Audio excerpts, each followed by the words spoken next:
Yes, good morning, everyone. Happy Saturday, and we are here in the coffee shop in Carrollton as we are conducting the boot camp from the Philippine American Chamber of Commerce, Texas, powered by Comerica. And I'm your host for today, the presenter. We're going to talk about how to finance your business. If this is a third week, no, this is the third session, right? Okay, so if you missed the other session, feel free to follow the Philippine American Chamber of Commerce Facebook page. I'm Christopher Waikoko, IRS Acceptance Agent, Business Developer, and Chief Marketing Officer and Executive Officer of my company. It's an all year round, all in one accounting and well planning service solution. Today, we're going to discuss the different options of funding. But so before that, I'm gonna share my screen, enable for us to get started. If you are following us on Facebook, feel free to type your question, and we will answer it the best ability we can after the presentation. The presentation should only be less than 45 minutes, enable for us to have the chance to answer some questions. And we are also having some questions here in the coffee shop. All right, so we get started. Let me see. I haven't used Canva. This is my first time. All right, so let's see. Our discussion for today, these are the how to finance your business. We have the different discussion points. We are going to explore the different funding options, the 5 C's of credits, and the importance of financial planning. By the way, pag ano, you can ask me. Ha? Okay. Okay, there are different sources of capital. It's only divided to two. We have the equity versus debt. So what does equity mean? It means it comes from your own pocket or from your somebody else's pocket, like your family, friends, or it comes from your personal savings. Yesterday, I had a meeting. They pull out their 401k. Yeah. Although I don't highly recommend that pulling a 401k because of the tax. They before you pull out the 401k before 59 and a half years old to fund the business, you will have a penalty of 10% of early withdrawal. Now, the other sources of debt, the other sources of financing, it could be debt. It's from the bank. You could loan from the bank or credit unions. If you have as much as possible, let the SBA, Small Business Administration, guarantee the loan, which means to say, if worse things comes worse, if everything you cannot pay the loan, the SBA or the government will pay the loan on your behalf. That's a good thing. And then also we have express microloans if it's less than 50,000. Less than 50,000, these are people that are starting the business, maybe the admin fee, registration, the first 3 months of renting the building if they have a restaurant that they would like to own. Then the third option is credit card. However, least suggest to use the credit card because you have to pay it in a month-to-month basis, and that's not what loan is all about. The loan should actually there's a bad and good debt. When you say bad or good debt, the good it should be you should be making more money. Let's say out of $10 you make $20, so that's like more than 100% of the return, right? The problem with the credit card, you have to pay it month to month, and the business when you're a startup you don't expect to make money. Sometimes the first 2 years are losses or even three. That's why you have to minimize and even purchase furniture in using your credit card. And that's happened to one of my clients. She built a restaurant, and what happened, she used her credit card to loan, and then she owes money to the credit card company. She also owns money to uh, the furniture or the kitchen provider who provided all her needed to start the restaurant. Now, the forms of financing, there are traditional and the other form of financings which you already covered. The traditional, like what we said, is the money coming from yourself, from your own pocket, from your partner, from your friends and family, loans, credit cards, sales of capital stock, or grants. We go over. I normally do not ask money for my friends or for my family because I believe that it's better to build friendship out of business rather than business out of friendship, because kasi yung there are people that they have different value in terms of money. Kasi for example, you have a friend and you don't know that your friend likes Gucci bag, Louis Vuitton, they want to travel. If you have them as a business partner, you would expect they have a short term gratification in terms of money. So if they, let's say you have a partner that or a friend that then she gave you $50,000, she would expect a rapid return in less than a year, and that's not how business works. Kasi a lot of people, we use our relationship as a collateral for the business, which is, I don't believe in that. But if you have friend that already, I would rather have a friend that's already been in a business and treat you as a business partner and then have contracts and agreements. I don't believe in handshake business kasi everything should be written and everything should be binded. We don't manage the people, but we have to manage the expectation. When is the return? So when we have discussion, if your partner will contribute you money or your friend, you have to discuss when is are we expecting the ROI or the return of investment. Is it after 2 years, 3 years? Is she gonna be paid through an as a loan, or she's gonna be a part of the business, right? So that's the reason why a lot of my clients in filing their taxes, they split they are together for the business for the next 2 years, and then the third year the other one just quit. So the one that has the loan to the other company is the person that managed the business. All right. So there are also another form is which is grants. Okay. If you have not heard grants, I would recommend to have this as a first option. Every city and the state, they have grants. The first grant out of Texas, we have a business plan. It's an elevator pitch competition when where they can give 25,000 to 50,000 of the winner. They are being done it annually. For you to know this program, you need to talk to your Chamber of Commerce or even the Economic Development Corporation. So the EDC, it's part of a city that they help to start and grow the business in a particular area. Let's say Carrollton has an economic development, Dallas has an economic development, but this is a competition. Just a reminder, you're not guaranteed to win because there are more 24 or 25 businesses that will compete based on how unique your business, your unique selling proposition, how unique is your market, what is your marketing plan, what is your projection and the trajectory of growth, and then how are you different from the existing businesses. So that's where the grants are one of the bases. And how do you have the economy of the certain city, or how do you promote employment on the certain city? Because I competed it because I competed with my mobile app. But it's a good learning because it always help you to go back to your drawing board, and then it helps you to embrace the to help you think and embrace the challenge of putting a technology out there. I didn't win, but I gained networks. That's what really matters. Now, the other type of financing could be SBA. The SBA guaranteed loans, we have the different type of the business. During the COVID situation, they released a lot of SBA products. One of them are the we have the Economic Injury Disaster Loan, EIDL. There's also another type of loan that's the Paycheck Protection Program, PPP. And then after the COVID situation, we still have the current existing one. It's 7A. 7A is for less than half million. But if you're loaning more than half million, it's a 504 loan. So it's combination of the real estate and working capital. Then the development of community economic development economic. This is found in every city. Just Google it.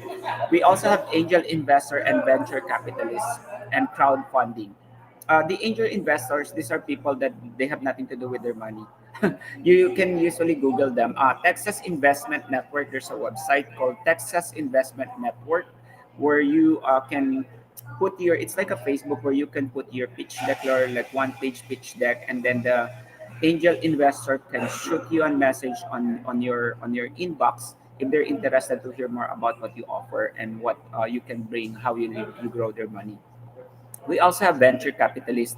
Austin, we have Capital Factory in Austin. It's a big organization where they have a lot of networking event, dating for investors and small businesses who would like to look for investment, who would like to look for mentors. So venture capitalists would also be considered.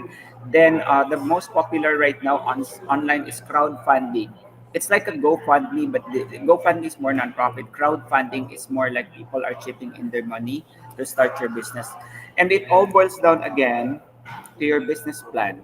You need to have, I always say that business plan is simple. You need to have the three F's. Three F's. Alam mo ba yung three F's?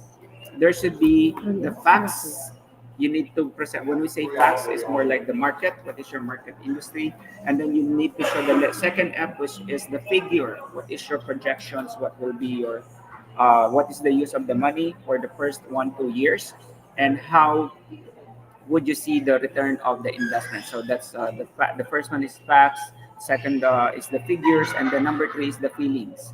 When I Mm. say feelings in the business, there should be you're serving a specific community, and what make you unique by you having your own mission vision.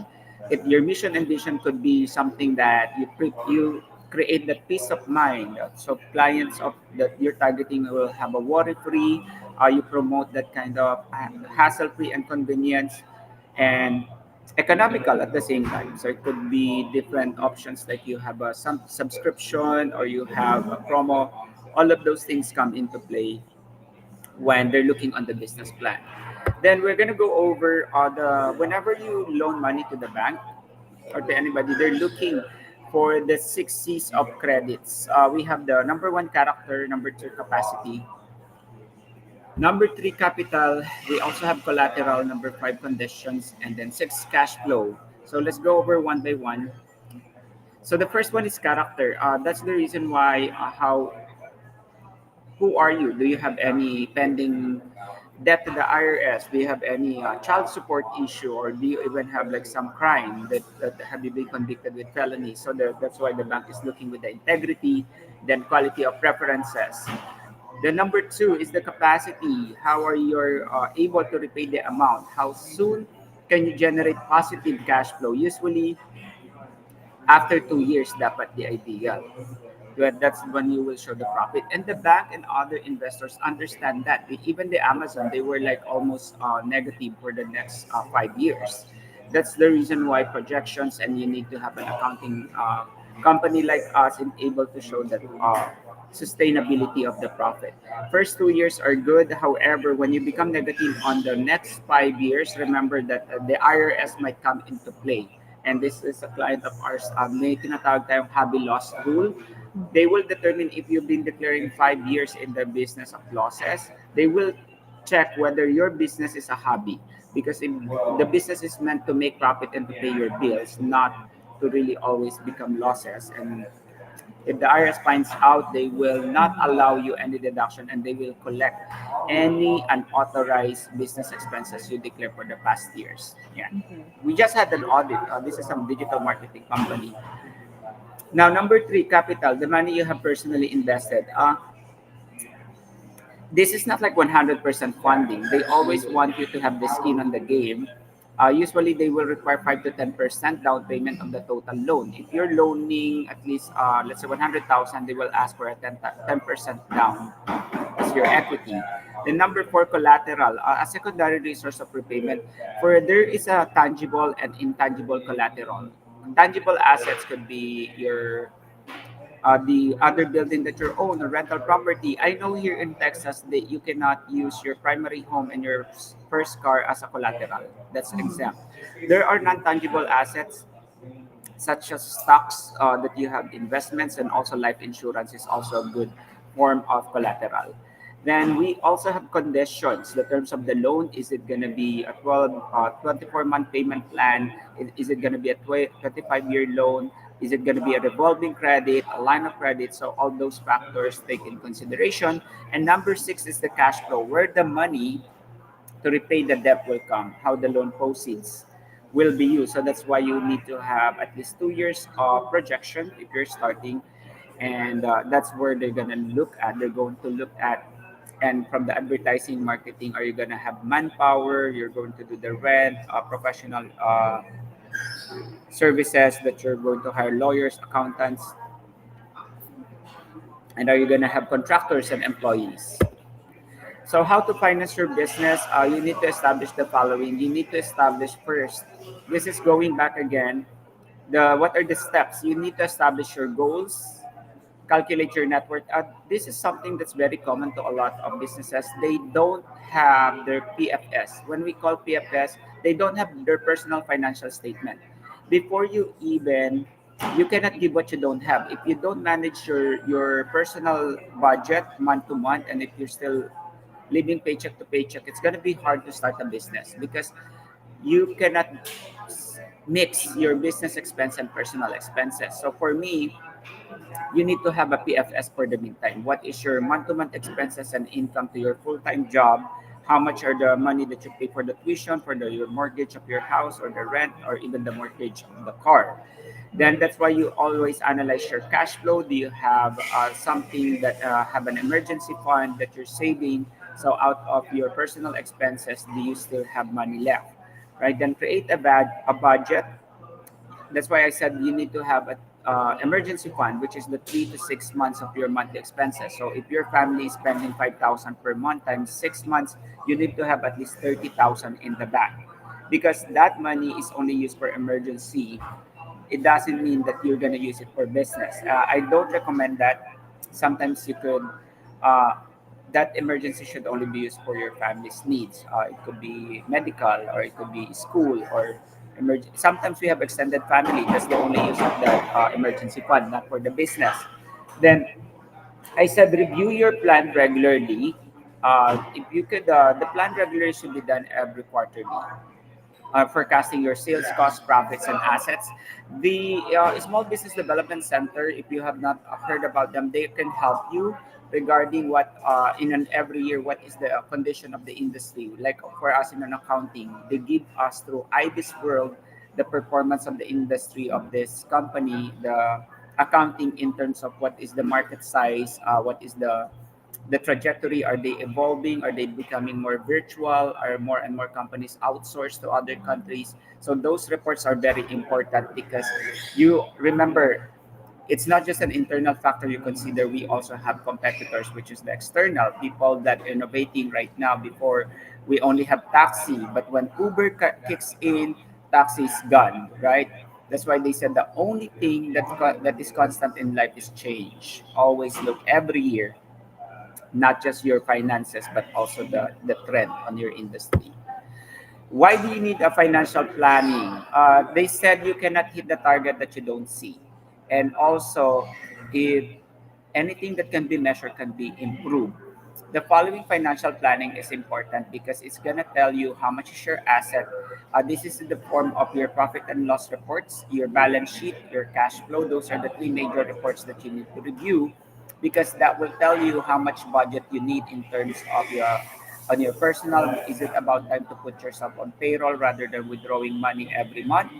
And then how can you also, the goal of that also is to manage or to minimize your taxes, because taxes can be minimized or reduced possibly if you know how to put the money on the right expenses or the right investment pool. There are people that when you have the, let's say you what we do with our company, our clients, let's say they make 250,000, and out of the expenses of 150,000 they still have a $100,000 left. We can financially plan to minimize the taxes. That 100,000 is subject to taxable rate. So what we do is we put them on payroll, and then we also open some 401k 401k plans, term insurance. There are some tax sheltered product that you can use to reduce that. Or sometimes they also buy some energy reduction electricity, like solar panel, or even car vehicle like Tesla electric cars. So in return, the IRS is giving them tax credits. So that's why it's important to manage and consult with an accountant or tax professional every quarter. That's according to what I learned about running the business. For the first 3 years, you need to have three best friends. Number one is the attorney, number two is accountant, and number three is lender. These are the three people that you need in your life. Okay, so if you don't have that, try to find them. So, finding financing for your business, know what you need, research your option. We discussed that. Ask around from investors of or family and friends. It's very important to have mentors and coach. Apply for grants and loans. Use your assets. Consider crowdfunding, and most importantly, talk to financial advisor. One time, I have a client in the office. She came to the office. She's been a teacher for like more than 40 years, and then she has a business plan. After my presentation, she asked for a meeting in my office. And then she was holding a booklet like this, and I said, she's a teacher, but she has a unique proposition on how to innovate the teaching method to students. And then I was asking if I can see her business plan. She came to the office. I thought she wants a consultation, but guess what? She doesn't want to show her business plan. And I said, okay, how long do you have the business plan? She said she already had it for more than 10 years. Okay, so that's the reason why. And the reason why she came to the office is she got laid off because that business plan has been there for 10 years. She didn't do anything. And because she doesn't trust anybody, that her idea will be stolen. But this is my thing with about business. An idea has no value if it's not making profit, right? If it's not making money, there is no value. So that's why you need to have a financial advisor that you can trust, or even general as a business coach, and able to look on the ins and outs on your of the business plan, because there's always room for improvement.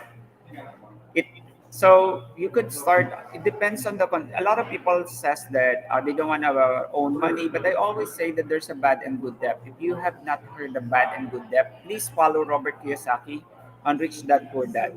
He will tell you the simple explanation is good debt is you're paying low interest because it's giving you more profit. So, for example, you're out of 100,000, you're taking home 180,000 in a year. So that's a good profit margin at 80%. Pero the 100,000 that you loan, you only pay 3.5%, right? So those are the good debt option. And then another, that's what you call the leverage, other people's money. It gives you breathing room. So that's why I said do not touch your emergency fund. It helps you scale up your business, because there are two common problems in the business. Either you outgrown the business or the business outgrown you. So when you say you outgrown the business, you've been finishing. Let's say you started as tax professional, and then you become an accountant, then you become a financial planner. So it means to say that current tax clients you have may not be the one that you need to do the accounting or to do the financial planning while planning, because now the purchasing power of the client increases. So therefore you outgrown your client. You need to now serve a bigger client that will not pay you 500, 1,000 a year, but they will pay you month to month basis from 50,000 to 100,000 a year. So that's why you're outgrown your business model, your basic business model. Now, when they said the business outgrown you, it's on the reverse formula, because before you're handling 50 clients a year, and now you have 100 clients a year. How can you manage that? If you're so stingy of not hiring, of not delegating, you don't have scheduler, you don't have somebody calling your phone, you're gonna be overwhelmed. And then there's another scenario where you were outgrown by the business. Everybody adapts to technology, and you're still using fax machine. You're still using what that shoe boxes. So everybody of your clients, they adapt with technology, and then you don't upgrade your system. And then from one office you have two, three offices. What you have to do is to keep driving from one location to another, instead of just having all this DoorDash, everything that can be delivered. Let's say if you have a restaurant, you subscribe on Amazon or any online shopping option, because that can also help you to save time, right? So that's why it gives you flexibility. It helps you avoid the risk. That's why I always suggest that your business plan will never be perfect, because there are a lot of things that can happen that beyond your control. Let's say, for example, COVID situation. Nobody put in their business plan that in 2020 there will be COVID. Everybody affects the business. We are all in clean slate. So that's why you always have to have your personal family budget separate from your account. The value or the rule of me on the computation: income minus investment and savings equals expenses. That's always the formula. All your income on your business needs to have you need to have a savings and then investment budget, even it's 5 or 10% of the gross income, and then the remaining should be the expenses. Okay. All right, so that would be all. That's just a quick snapshot. If you want to connect us, you can find us at Chris Y Coco on YouTube and LinkedIn. Anywhere you can find me, Chris Y Coco. And if you want to watch this replay, we are on YouTube. I have questions. Yeah, go ahead. Okay, questions. The first one is where do we find the proper mentors and coach? Where do you recommend we find it if I'm If, not new in business? if you are new in business, I would always recommend the SBA. They have this branch called score.org, score.org. So there are two that I can recommend. They've already been utilized. I have five mentors from different. Score means senior core officer retired executives. So these people have been in the business for years, and they just want to help other people that already want to start a business. You can find mentors for a growing company. You need to have at least two or three because on different expertise. I have a mentor for IT, Chief Technology Officer. I have a mentor as a CEO. I have a mentor for Chief Finance. I have a CMO, Chief Marketing Officers, and I also have a personal life coach mentors. Mentoring is not just about the business; it's also a personal growth development. You also need to have that, and then have at least quarterly meeting with them. And you can go to score.org. All you have to do is go to the Find Mentor. It could be virtual or in person. So that's number one. The second type of mentor where you can find that's also free is through SBDC, Small Business Development Center, that it's inside the university. So just type SBDC near you, and then they can also have mentor for you. So those are the two types. Okay, what are the most important resources for SBDC, small business, SBA, SBA, Chamber. chambers, okay, Yes. So chambers those of commerce, are. yeah, There's also an mobile app, grants.gov. okay, Grants.gov is another where people you can check the available grants available and by the government offered by okay, the government. yeah, okay. We'll get to grants, but I have before that one. There's a question also. If you are starting a business and Yeah. you're say over 59 and a half, and you take money from your 401k, what are the penalties if Then you are over 59? If I mean, if you're 59 and a half oh, and if you're over, more than 59 and a half, there's no penalty. okay, So when you withdraw your 401k after 59 and up, there's no 10% penalty. However, whatever the amount of money you will withdraw is need to be reported at the let's say on the next year. So for okay, example, 60 years old, you withdraw your 401k. So on your next tax filing, you will receive a 1099-R. so it's considered income. It's considered income but Okay, not active, but you still have to report that because that will be added to your other income if you okay. have w2, if you have social security benefit. Can you uh, get it partial, or do you oh have yeah, to? you can get it partially. There's what you call a minimum required distribution, or Okay, MRD. If you don't need the whole money, I don't suggest to withdraw all that money, okay, so it could still grow potentially. okay. All Or you right. can roll it over, but I'm not sure what your option for a rollover. Okay. All right. Now, I think those are my questions. We need a follow up. Chris, this is very good. So we'll need to do a Yeah, follow that's up. a very question. Uh-huh. Actually, ito. Pero I'm gonna talk about the background that I have in. Okay, go Kasi- ahead. Yeah, yeah, we'd so love to how hear I that. start. Yeah, Ito yan, because yung you have a good story, and we need to hear from your story. right? It's very Yeah. inspiring, please. So for every one of you, that's why I said how I started is I started selling when I was all about me for now is 14 years old. I'm proud to my twin brother on the right side. He's my inspiration to starting a business because kapatid, you always need to have a reason. It could be the person, it could be the people, it could be advocacy. Yeah. But for me, my family, as long as the sabi nga ni Tony Robbins, if you have a bigger why, the easier the how. Because according to them, when you start a business, this is the loneliest place that you could ever be. Sometimes you felt like you second guess yourself, but when you go back to the drawing board that you have a reason, you will never second guess that reason. So kung ano man yan, find that. So that's why I grew up, and then my parents told me to be a nurse because that's the fastest way to get here in the US. I took that nurse, and then 2010 I got my visa. But then since I've already been an entrepreneur since I was 14, I've been selling. You're one step closer.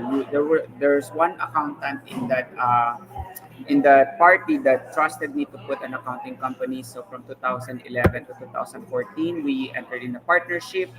Then I bought him out in 2015. That's why YCO Tax is born. So it's an all year round, all in one tax and accounting company where we serve more than 1,000 plus clients. We have 700 plus positive reviews, and then we win more than 1.42 million of audits.